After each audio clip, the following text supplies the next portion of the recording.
Welcome to technical modernity. तो दोस्तों, हमने पीछे टेंस सीखे थे। हमने सीखा था कि टेंस तीन प्रकार के होते हैं: present tense, past tense, future tense.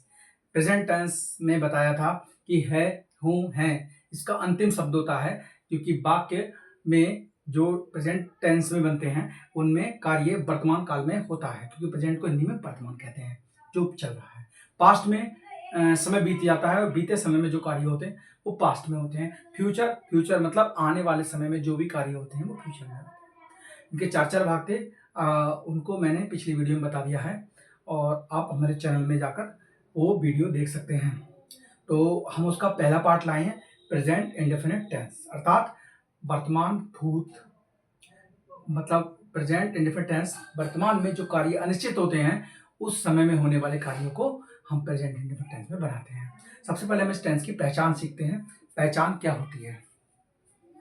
देखिए, पहचान में हिंदी की पहचान होती है कि जिस टेंस के हिंदी वाक्यों के अंत में, जिस टेंस के हिंदी वाक्यों के अंत में,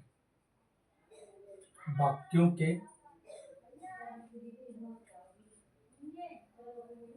अंत में ता है,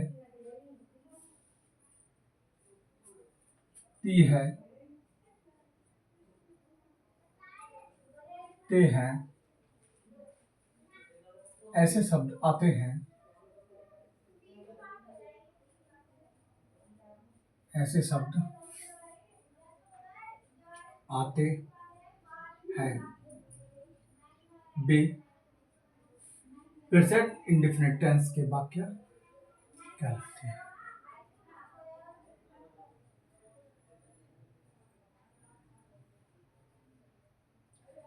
टेंस के वाक्य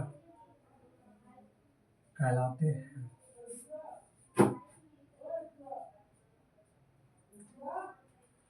ठीक, जिस टेंस के हिंदी वाक्यों के अंत में ता है, ती है, ते हैं, ऐसे शब्द आते हैं, वे प्रेजेंट इंडिफिनिट टेंस के वाक्य में कहलाते हैं और इन वाक्यों में कार्य का अनिश्चित होना पाया जाता है। इन वाक्यों में कार्य का अनिश्चित होना पाया जाता है।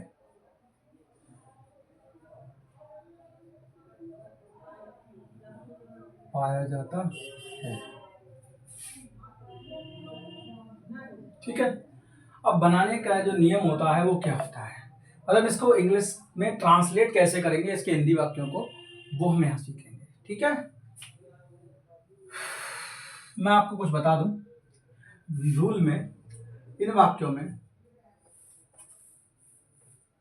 पहला रूल है, इन वाक्यों में ही, सी, इट, नेम व सिंगुलर सब्जेक्ट के साथ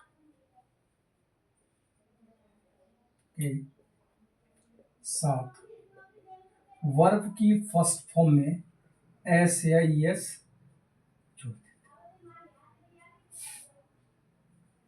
जोड़ देते। ठीक है। तो इसका जो सिंगुलर सब्जेक्ट वाला जो समीकरण होगा वो बनेगा सिंगुलर सब्जेक्ट प्लस वर्ब की फर्स्ट फॉर्म में एस या ई एस और ऑब्जेक्ट।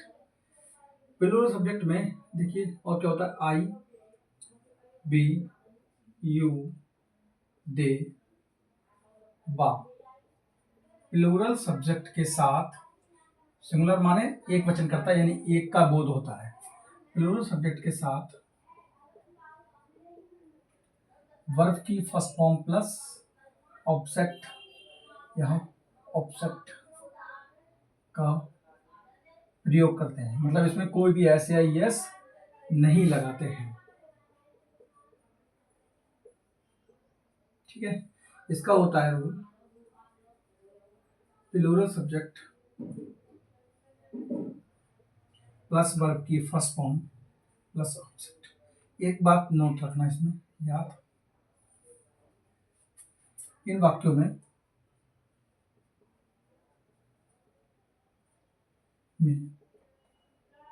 इज आर एम का प्रयोग नहीं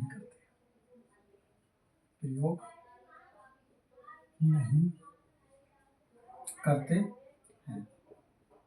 ये रूल हो रहा है किसका दोस्तों? अफर्मेटिव का। किसका रूल होता है ये?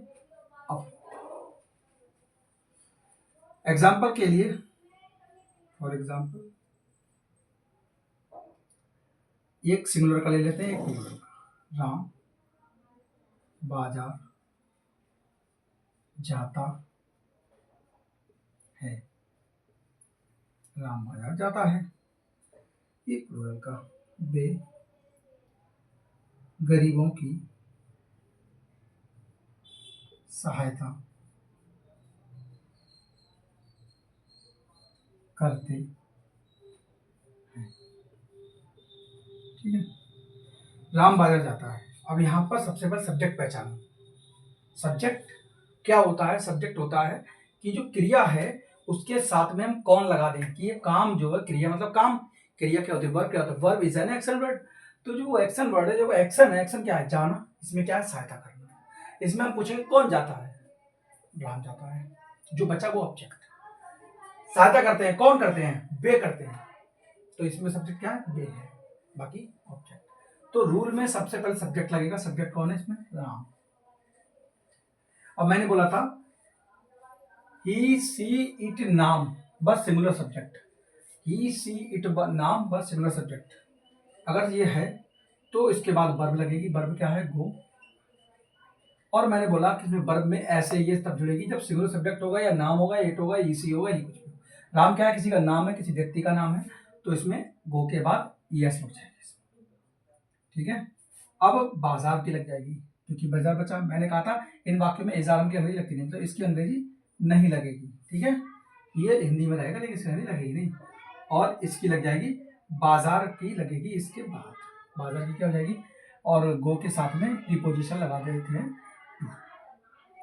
तो ठीक है, बाजार की क्या हो जाएगी? मार्केट। वे गरीबों की सहायता करते हैं, तो बे की अंग्रेजी दे। ठीक है, दे। और मैंने बोला कि प्लस वर्ब की फर्स्ट फॉर्म लगेगी, तो सहायता करना की क्या लग जाएगी? हेल्प। They help. मैंने बोला था सिंगुलर सब्जेक्ट में ऐसे ही लगेगी, प्लूरल में नहीं लगेगी। हेल्प किसकी? गरीबों की। तो हेल्प द पुअर। ठीक है, ऐसे कुछ सेंटेंस दे रहा हूं, वो बनाना और बना के मुझे कमेंट में देना। ठीक है, जैसे चिड़िया आकाश में उड़ती है, चिड़िया आकाश में उड़ती है, बच्चे मैदान में खेलते हैं। जल्दी से बताओ इन दोनों की अंग्रेजी क्या बनेगी? चिड़िया, इसमें सब्जेक्ट कौन है? पहले पहचान रहा हूं। उड़ती, उड़ना क्या है?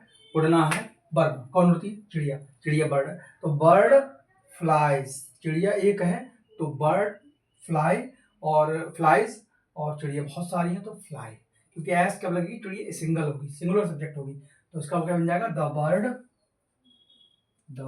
Bird flies. फ्लाइज। अब आकाश में, तो पहले में की लगेगी इन, और फिर आकाश की इन द स्काई। ठीक है, बच्चे मैदान में खेलते हैं, तो बच्चे की लगेगी द चिल्ड्रन, ये प्लूरल है। खेलना की play, in the ground, in the ground. ठीक है, ऐसी अंग्रेजी सीखना है। और हम हर भाग बना रहे हैं प्रेजेंट में। अब की बार में हम इसके नेगेटिव और इसके इंटरोगेटिव और इसके डबल इंटरोगेटिव की डिस्कस करेंगे। और अच्छी वीडियो लगे तो वीडियो को लाइक और चैनल को सब्सक्राइब और वीडियो को शेयर कर दो। जो भी इंग्लिश सीख रहे हैं ये 9 to 12 के लिए भी है, और टेंसेस हर एक इंग्लिश में, इंग्लिश ग्रामर की जो थीम है वही होती है ट्रांसलेशन की सबसे ज़्यादा। सो अगली वीडियो में मिलते हैं, तब तक के लिए धन्यवाद।